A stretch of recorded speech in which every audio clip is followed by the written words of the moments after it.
Hey! It's the twins, Lulu and Lala, and obviously, you know, it's no surprise that we were eliminated from the Amazing Race. We were kicked out, we were booted out. It was see you later, sayonara, au revoir.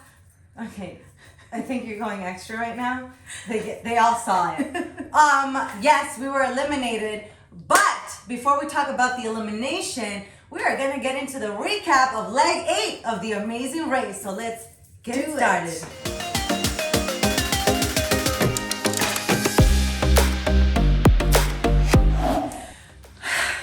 So yeah, all right, let's start off with how the day started off.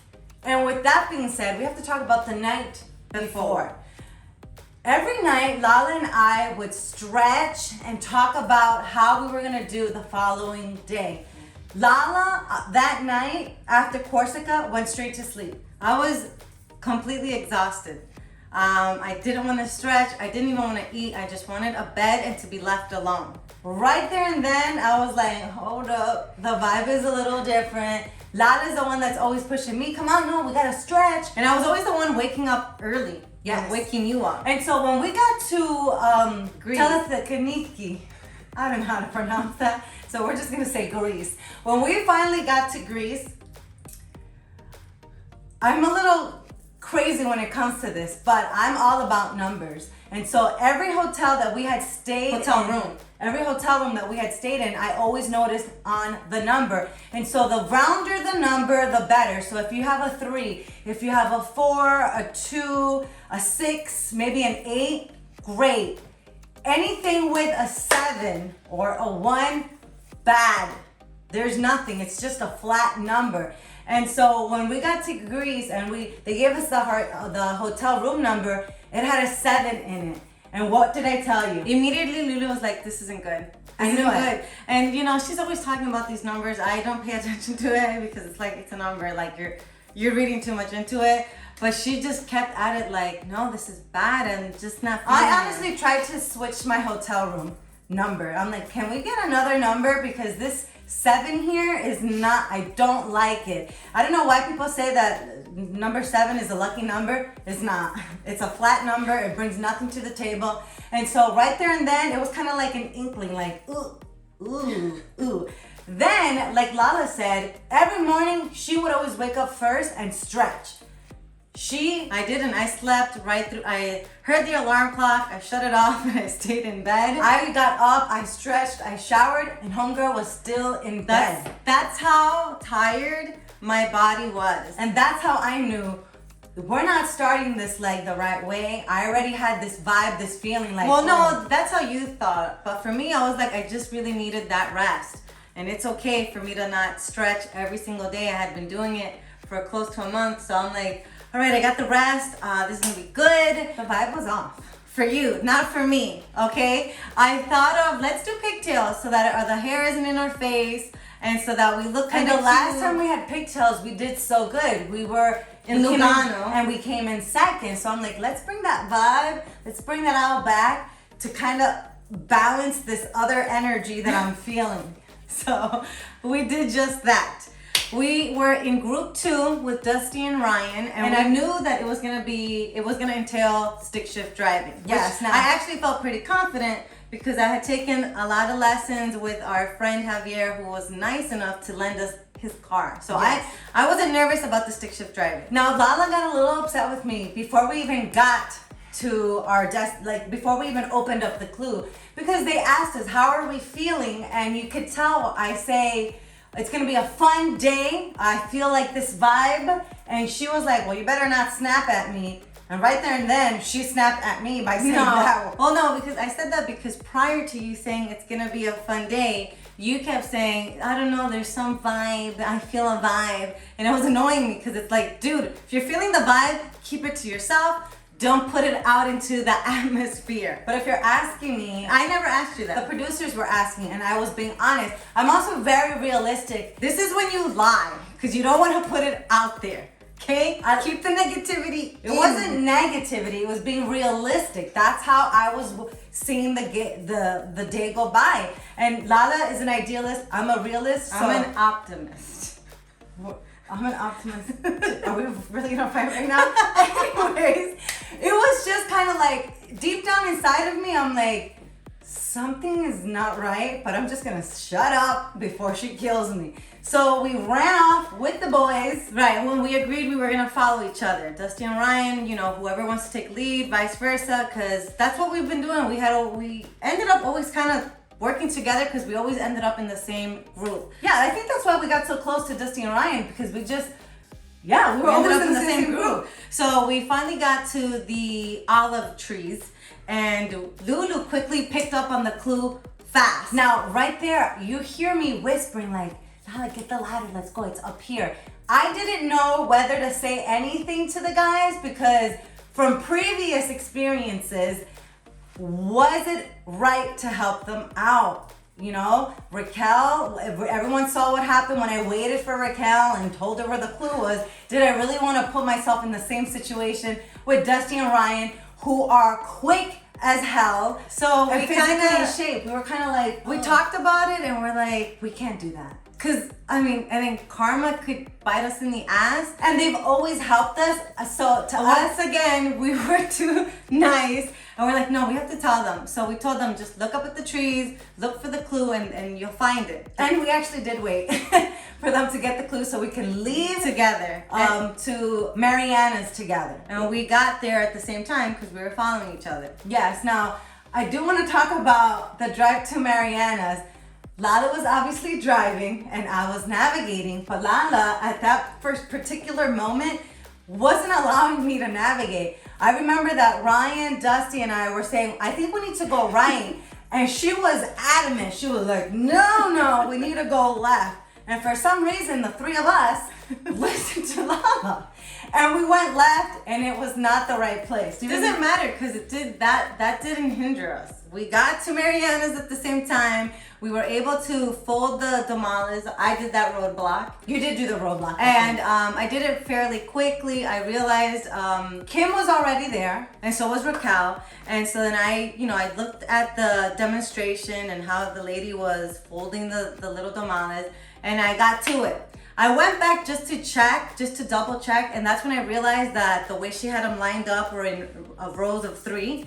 And also the veins of the leaves were in. So I'm like, well, maybe she won't notice. I lined them up in the 3, but she did notice. So I had to go back and fix those. But it really didn't hold me back. By the time I left, Raquel was still folding the leaves. Well, before you even say that, as well. Before you even say that, Dusty finished. Yes. And he made it his business to let the entire country of Greece know that he had finished the tamales. He was screaming up a storm, super happy. I don't blame him. I think I would have done the same thing. But it did make everybody else nervous. And like, oh, damn, he finished already. Okay, I gotta hurry up. Yeah, I was waiting with Natalia and Kayla, and I told the girls, we need to get that zen back. Let's all just be one with one another, because that was a whole lot of energy from Dusty that was kind of like, oh, he's getting us anxious. No, we have to stay. I didn't mind it because I knew that I was close to finishing. So we left and we were in 3rd place. Raquel was still folding the leaves, and so was Arun. So we felt good. We're like, all right, we're in 3rd place. We're in the lead. Let's do this. And this is where our luck went down south. It was just, that's when everything started going terrible because of the directions. The directions said that we needed to keep going straight. The sea was gonna be on the left, and we had to pass a stop sign and then make like a left. There was like 5 stop signs. So I'm like, which stop sign are they talking about? They didn't clear this up for me. So we stopped to ask for directions. And we wasted a lot of time there. We kept running around this nice park. We were at the gas station, remember? And the guy couldn't understand what we were saying. We didn't understand what he was saying. And then I asked if I can use the cell phone, but it was in Greek. So I couldn't even look for the Google app because I didn't understand it. And when I finally figured it out, I tried to type Mama's truck. It was in Greek. So the alphabet is different. So yeah, and then the language barrier, like we're trying to talk to them, they don't understand us. They're trying to talk to us, we don't understand. I'm trying to use hand signals, they don't understand. We even tried speaking in Spanish to see if that would help. That didn't help. We tried writing out what we were asking. They couldn't understand what we were writing. So we were just having really bad luck with communication. Also, we got a lot of pushback from the men in Greece. Now, we don't know if it was because it's two twin girls running up to them and it could be a little like freak them out, or if it was something with the culture. I don't know if, you know, there were it's older men too. Yeah. The area that we were in had a lot of older men, so we didn't know if we were being disrespectful or we just didn't understand why the pushback. They didn't want to deal with us. They didn't want to help us. So we're like, oh man, let's try and look for women. But there were no women around. So luckily we were able to find like these young teenagers, and they gave us the directions to Mamas. We should have listened to the directions because it literally told us, go down, the sea is to the left, and just keep going straight. Here's the thing though, you keep going straight and then there's nothing. It seems like a deserted island. There's like no life, there's nothing. So when we got to that point, we were like, did we miss it? There's nothing here. This can't be it. It looks like this is the end of the world. It didn't make sense. Why would anybody have a food stand where there's nobody? Like there was nobody. So we're like, no, let's go back to that little park and to that beach area where there is life and there is people. Dumb. We should have never done that. No, and this is where we ran down and we made it to the pit stop. This is where we saw Phil. Now, I had told Lala, this is a pit stop. This can't be it because it's too soon. I didn't hear you say that. Had I known you said that, I wouldn't have ran. That's just plain stupid. But we did. But we did.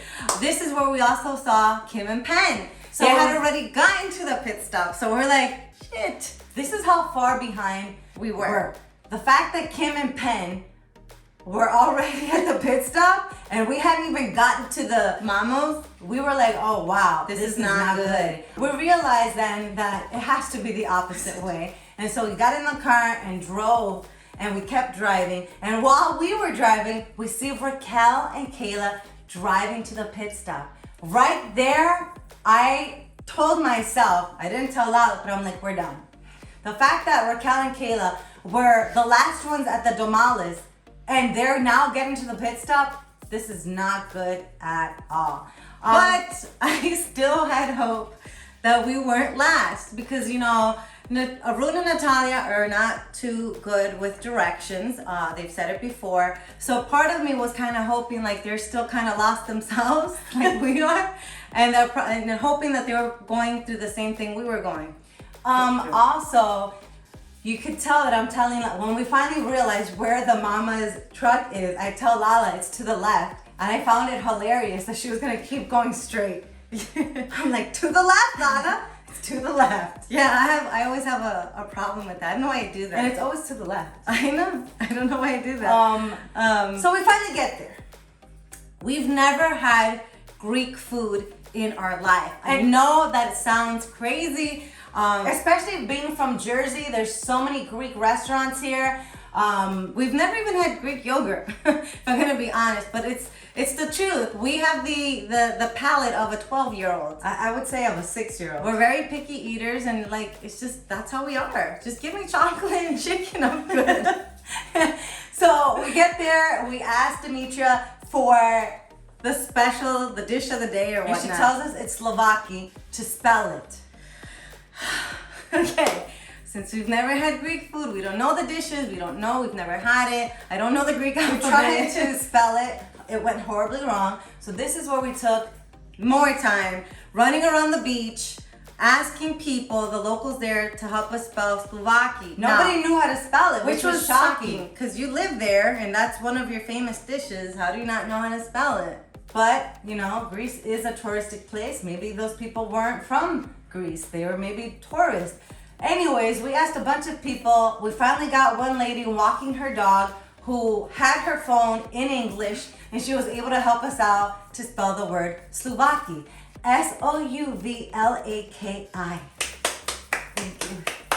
So we finally got it. The lady gives us the Souvlaki and we start chowing down. Now, I do not like raw onions. In fact, we've never had raw Never onions. had raw onions In before. fact, I've never had cooked onions either. I don't like them. So for her, and she really pounded the Souvlaki with just like a mountain of onions, okay? And tomatoes. And tomatoes.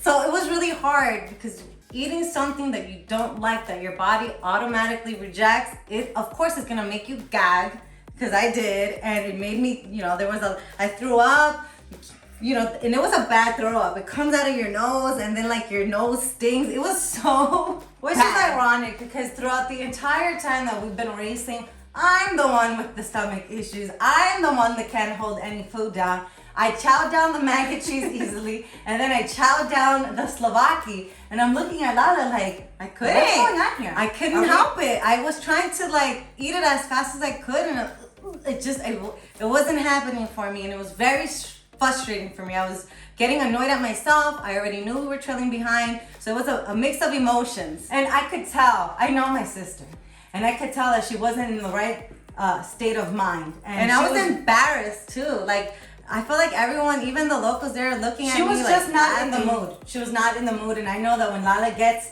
in that mood, it's like, oof, just. So then we finally eat the Souvlaki, and we didn't realize that the clue was the wrapping. So it's so funny because they did not show this. We start trying to pick up on different things. Like, we noticed that the car was parked in front of a sign that said no parking. So we're like, oh my goodness, that's it. Let's move the car and park it correctly so that she could give us the clue. Wasn't it either. Then we looked at the floor and we realized there's a mess of like onions and tomato. We went and picked up the food from the floor and ate it. Well, you ate it. We were just trying to clean it up and make it look nice and clean because we thought maybe you have to leave it presentable. I even put the chairs in. Because now I'm like, maybe the chairs need to be a certain way. We were doing everything we could think of, and it was none of it. I felt like a complete idiot. I even say it, I feel so dumb because obviously the clue was in our hand the whole time. So I figured maybe we ate it wrong. Let's do this again. So we went and asked Demetria, what's the special of the day? And I did not want to eat it. I remember she looked at me and she didn't even want to give it to me. She's like, no, because she saw the struggle. She felt bad for us. It took for me to chow down the first one and now to have to chow down another one. I could see it in her eyes. Yeah, so at that point, Lala's crying while she's eating the Souvlaki, and I feel so helpless because this is my twin and I can't do anything to help her. I'm trying to eat most of it so she doesn't have to go through that. That I think has been the worst moment in the entire race for me. I felt so defeated.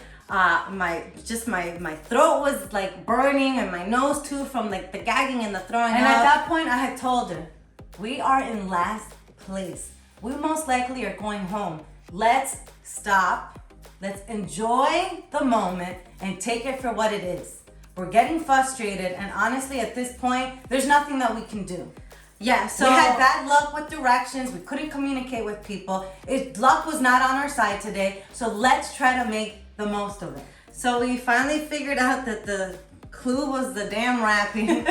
We went to the church after we got directions and we got to the priest. Yeah, she did the roadblock. I did the roadblock. And so it was very hot that day. And so once I get there and I'm standing in front of the priest and he's giving me this sermon, I'm not that religious. I believe in God, but I am not religious at all. And so I'm just like, what is all this?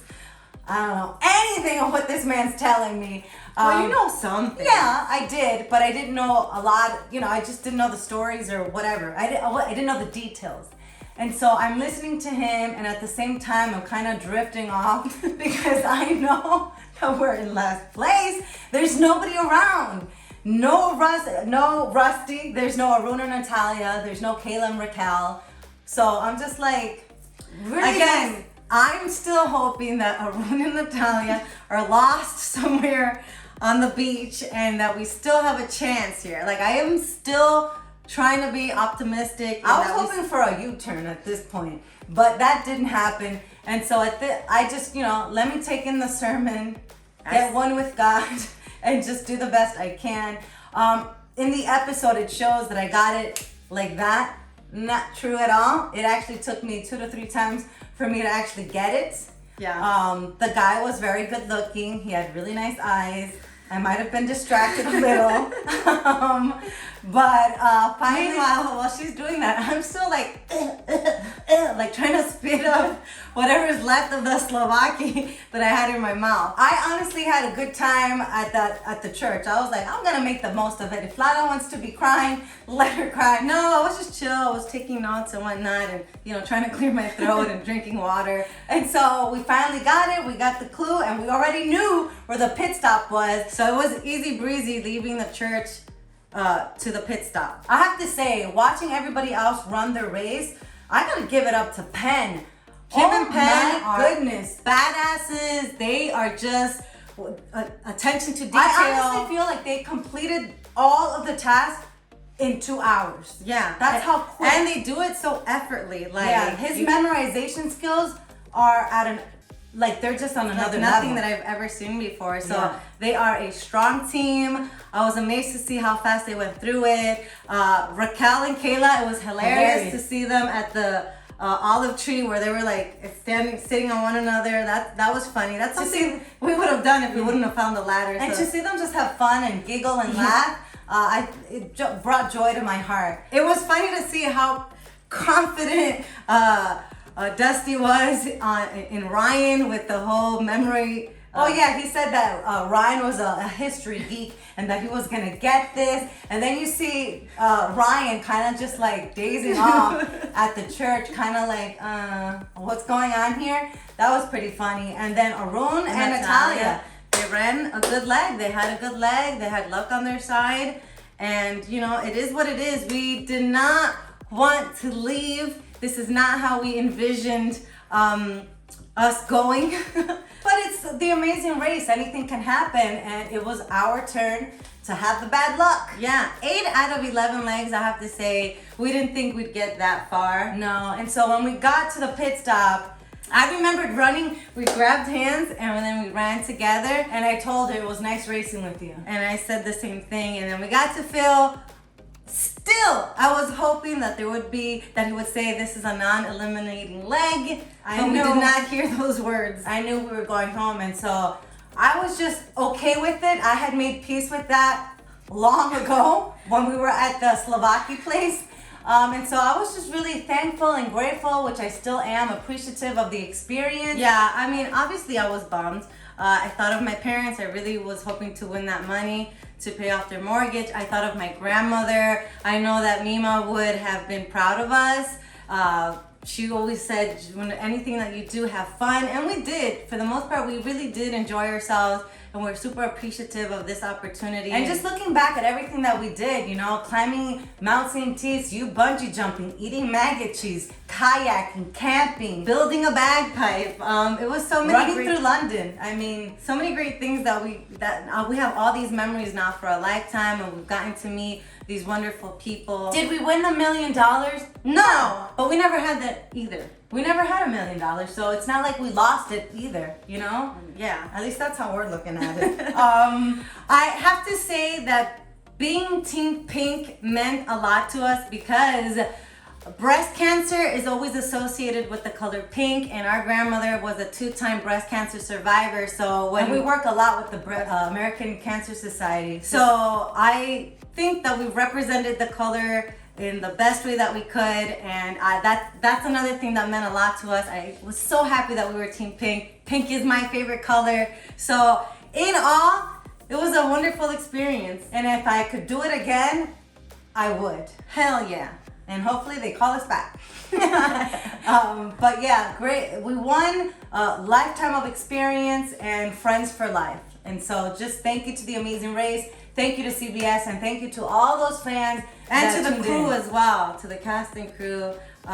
Again, super grateful. And now that we're done with our recap, we want to talk about the party that it is going down in Miami. It is the Amazing Race watch party. March season 2nd. finale, March 2nd. It's going to be happening at the Hard Rock Hotel at Dare nightclub.